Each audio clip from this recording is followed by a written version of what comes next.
Welcome back, everyone. Alex Devalletti from Detroit Speed here again, and today I'm rocking my mullet shirt for a good reason, because we had Jay Hahn stop by the shop today and he brought a toy for us to look at. So we brought out our 3rd gen too, so we can kind of compare vehicles. And you know, I think Jay's car was very much inspired by our car when we went ahead and built it, but we'll flip the camera around and talk about his car and who he is and what he does and how he abuses this thing on the track and on the street. So give me 1 sec, we'll flip the camera around and we'll get to it. So Jay, oh look, did we plan this? Yeah, we planned it. What, Twin Wednesday, is that a thing? No, I don't know, man. You know what, it's funny because Jay actually showed up, told me he was outside, I walked outside, and yeah, we had the same shirt on. And we have Matt here too, because Matt is our resident 3rd gen expert. Yep. So it's not hard to do here, but yeah. I got the title. Yeah, that's the title. We're sticking with it. So Matt's gonna join us and talk about it, because I think Matt also had a decent part in at least just, you know, loaning some advice and kind of talking about the direction of your car as well. So talk about it. What is it? It's a mutt. It's an 82 to 92, technically 92. I set it up for, you know, doing the same stuff you guys do based off everything that you did with your guys' car. I hadn't really been that excited over the 3rd gen for quite a while. Okay. So when I saw what you guys were doing with this, and it just kind of snowballed. yeah. Yep. And so I came and saw it at LS Fest when you guys debuted it, and started talking to Matt, Kyle, and you know, the fact that you guys stood there and just answered every question I had for well over an hour, I was just like, all right, I know where my money's going. I remember meeting you out there, and we had spoken a few times back and forth on the forum, because, man, as most people know, you know, the build process for that car was documented 100% on 3rdgen.org. I mean, we did weekly updates showing, you know, what we were doing, why we were doing it, and in return, I mean, we had people hitting us up all the time asking questions. How'd you do that? What are you going to do for this? And I know we spoke a bunch about it, and then you came and saw the car, and then this happened. Yeah. And the whole reason I even have anything social media related is because of when you guys were building this. So yeah, it needs social media to get those updates. Exactly, man. And then just throughout the process, you know, there was a lot of stuff like I've messed and tinkered with cars for the, you know, last 10-15 years, but I never built anything like this. Right. And there was a lot of one-off stuff that you guys were doing to yours that, you know, just really caught my attention. And he was so cool about stuff at LS Fest that I just, you know, I kind of asked. I was like, hey, dude, can I maybe hit you up every once in a while? Which turned into like a weekly thing for a year and a half. And I'm like, updates. Yeah, exactly. Man, this poor dude. But it all started over the holy grail of 3rd gen mods, fuel pump access. Oh yeah, yep. Yeah, that's I know, man. About that. We'll probably get banned from Facebook and Instagram if we do that. I know. Yeah. So I mean, Trapdoors. That's like the biggest thing. You go on, I think it's funny, you go on any Facebook 3rd gen group, and the biggest like thread is like someone will post a picture, they peel their carpet back and there's no hole. And it's like, oh, I got a gold mine. But yeah, we cut ours, and we offer a kit to cut it. Yeah, so that's one of the best things you can do to these cars. I don't care what anyone says, man. Like, there's no reason the GM shouldn't have done it from the get-go. That's crazy. So you know what's funny though is we've done it to a boatload of 69 Camaros, and nobody ever. Yeah, no, yeah, that's true. You do it to a 3rd gen though, and it's a big deal. So this car started from the trapdoor mod. So let's get into it. And wheel specs. Wheel specs too. Yep. Specs, so. Yep. And I promise you guys, we will put the wheel specs for our car and Jay's car, but they're the same though, right? Okay, so we're gonna put the wheel specs for both of these cars in the description below. So please don't comment. So let's talk about it. What are you running as far as suspension goes on this car? So I run your guys' entire setup. It's the Speed Kit 3 up front. Yep. Yeah, because you have the JRI front strut. Yep. And then your subframe connectors, Quadra-Link in the back, the JRI single adjustables in the rear, then strut tire brace. Yeah, you want to pop the hood and talk about that too? So it's pretty much, it's the whole catalog essentially. Wiper motor. I know, that's the biggest thing too, because I remember you asked me how we did our wiper motor, and I told you, I'm like, he won't do it. But look at that, you did it. Universal wiper motor. Super easy to install, and it was a lot easier. My biggest reason for doing that is because I don't have any of the stock wiring on the car. So it makes sense, because I think the biggest thing is, we don't offer the stock, for your wiper switch, so you have to go to a knob. So with no factory wiring, it makes sense, just go ahead and run the universal one, and you make your own wiring for it so you can run a knob. It was super easy. I mean, the part of cutting down the plate to mount it to the firewall, I did it with a jigsaw.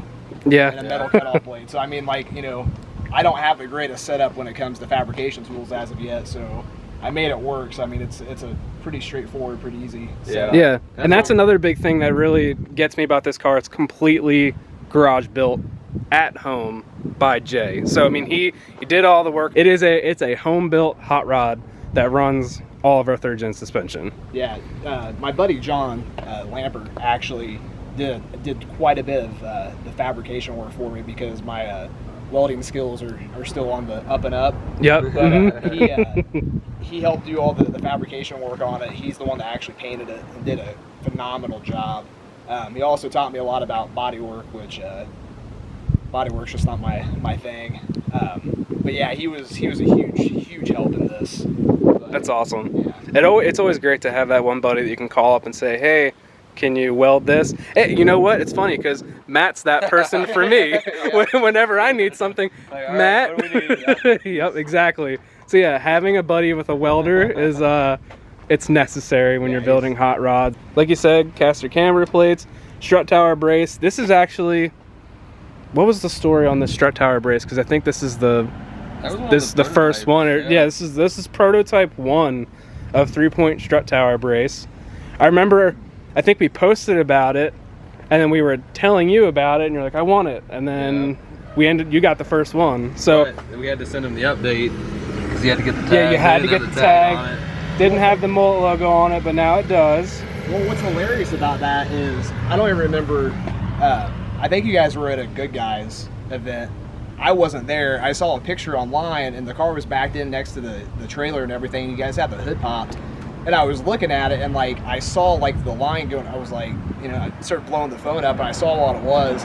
And I think like within a minute, I'm texting him about it. I'm like, dude, what is that? Because my other 3rd gens that I've had, like I've had other strut tower braces, and they just, I mean, I know a strut tower brace isn't something overly complicated. Yeah. But the way that they look, the other ones that I had, just it was one of those, you open the hood and you're like, what are you looking at? Yeah. And that one's just, we tried to refine it a little bit. The biggest thing was trying to make it as light as possible.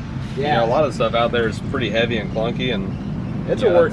That and the caster camber plates are works of art. Yeah, and they're a lifesaver. And we were even talking about, getting your alignment earlier. I mean, the star washers, they're so simple. Just loosen it up, pop it over, and you have all your adjustment in the world there. And I mean, you have plenty of negative camber on your car, so you have that perfect contact patch, and your steering's nice and darty and everything, and it works. So, I mean, it's crazy. We talk about it. I mean, you got hooked up with the DSE-Z decal, and the way I refer to it is, this car is like, I don't know, the older cousin, and this is like the DSE-Z's younger cousin. That's the way I like to look at it. There's a white one in here too that is technically, yep, yeah. But I think it's just the fact that these cars they're so similar in many senses. I think the biggest differentiator is the power plant. I mean, this even has a nice big rowdy cam, and it revs out really nice too, but they're very, very similar. They run the same suspension products, and the setups are similar, but same exhaust. That's another thing, and that's a question we got all the time too. So we'll answer that right now. Stainless Works resonators, and it has our LS swap headers from Hooker. So that's the exhaust setup. Just resonators, no mufflers. Yeah, the quadrillink with the exhaust like that. Yeah. Exactly, that's the biggest thing too. I mean, so you're true dual as well. Yep. Yeah. Gas tank's notched and everything, identical. Exactly. So running the quadrillink on this car gives you more clearance, and then you can run a true dual exhaust if you notch your gas tank like we did. So the full setup, man, you did it all. That's awesome. That's the nice thing about getting the torque arm out from under these cars, because with the torque arm, exhaust routing kind of sucks. Yeah, you're pretty limited in what you can do. Yeah.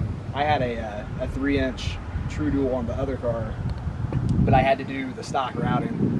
Where I had to go down over by the side passenger floor pan. And the weight of that exhaust alone with how I had to route it, it was just it was a nightmare. Trying to get the two pipes over the axle on the same side it's super tight too. Yeah.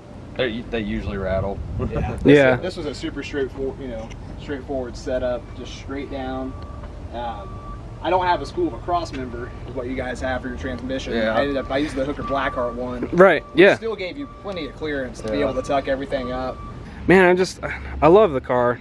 It's the right color too, because Yeah. you don't see many. Is it technically polo green? No, it's a Fathom Green Fire Mist. Okay. Okay. So polo would have been the original colors of the later cars. Yeah. The paint's really it's got a mind of its own, because the lighting, and I know lighting affects pretty much any paint, but the change in the colors on here are so drastic with low light and high light. Yeah, I noticed that, because like looking at it right now in the shade here, it's dark. It's a really dark color, but then when you have it out in the sun, it pops and it's that super light green. So I mean, I think it suits the car very well. I like it. And of course, had to do the track spec louvers. Yep. Man, it's just I keep saying compare and contrast. There's so many similarities between it. It's awesome. We had a long conversation about the hood too, because a lot of people don't realize that these aren't, we didn't start with the IROC hood. Yeah, exactly. The steel IROC hood, Yep. It's the flat fiberglass hood from like the 83, 84. I thought they were like the 82 to 84. The Z28. The Z28 cars. The flaps, like one, I don't even remember. One of them has like the flaps that opens up and down. That one totally didn't. I cut them right out. Yeah. Yeah, so this is it's a factory fiberglass hood, and I mean, to get those louvers in there, track spec, honestly, this kit, if you have a factory IROC hood, that's what it's meant for. Yeah, that's exactly what it's meant for. It's an easy install, but when do we ever do anything ezy? So yeah, put in a little bit of extra work and use the lighter fiberglass hood and still have those louvers in it. Man, I can't get over how nice the car is. I love it. And there's something about these cars with no center console. Like, they're clunky. Yep. And just having a nice carpeted tunnel, it makes the interior look way better in my opinion. And of course you got our Max Pappas Innovation steering wheel in there too. Yeah, you did a great job. What gauges did you use? Are those like spec or something? Oh, those are Speed Hut. Are they? You Nice. can turn the light on if you want there. I think those are Speed Hut. Yep. I have a GPS Speedo, so I don't have to worry about wiring any of that up. That's cool. Yeah, they look really nice. It's a cool setup. Other reason I went with the wiper motor is I eventually want to put a racing steering column in here. Okay, yeah. I didn't want to have to do this like wiring work twice. Right. So the steering column is just in there, and I more or less use the column lock, and that's about it, because I got the ignition moved around on it. That's what drove us to do that in our car, was starting with the Woodward column, of course. Yeah, exactly. No provisions for any type of wiper or turn signals. Yeah, so you essentially want to do the same setup eventually, and go ahead and get a spline Woodward or similar column. That way you don't have to worry about it. Yeah, so when I go to pull it out, it's literally just a matter of unbolting it and disconnecting it from the steering shaft up front. So yeah, thinking ahead, saving work for later. Yeah. The thing is you don't ever technically finish a car. So No, never. There's always going to be another iteration, and I'm sure you had mentioned another engine package for this car coming up in the future too. So they're never done. There's always something. But speaking of engines, you want to start it? Yeah. I know people are going to want to hear it.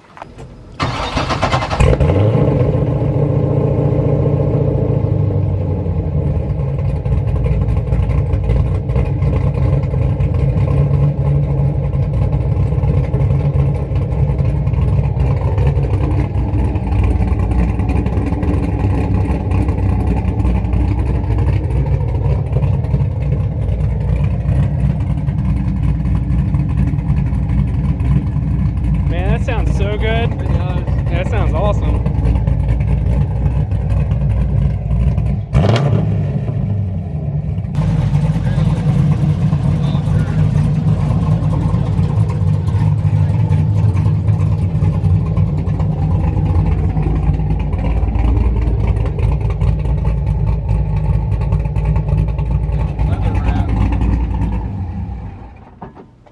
right, thank you guys for tuning in. Definitely wanted to share Jay's car since he just happened to be in town, brought the car with him. You know, we wanted to show it off and give him a little recognition and thank him for, you know, being a customer and building a car this badass. It's awesome. So thank you, Jay, we appreciate it. And right there, I'll put it in Photoshop. There's his Instagram. So yeah, go ahead and give him a follow. You know, he goes out and he takes the car out and does a lot of autocross events and track days, and his wife drives it as well. So give him a follow, and thank you guys for tuning in. Oh, and thank you, Matt. See you guys.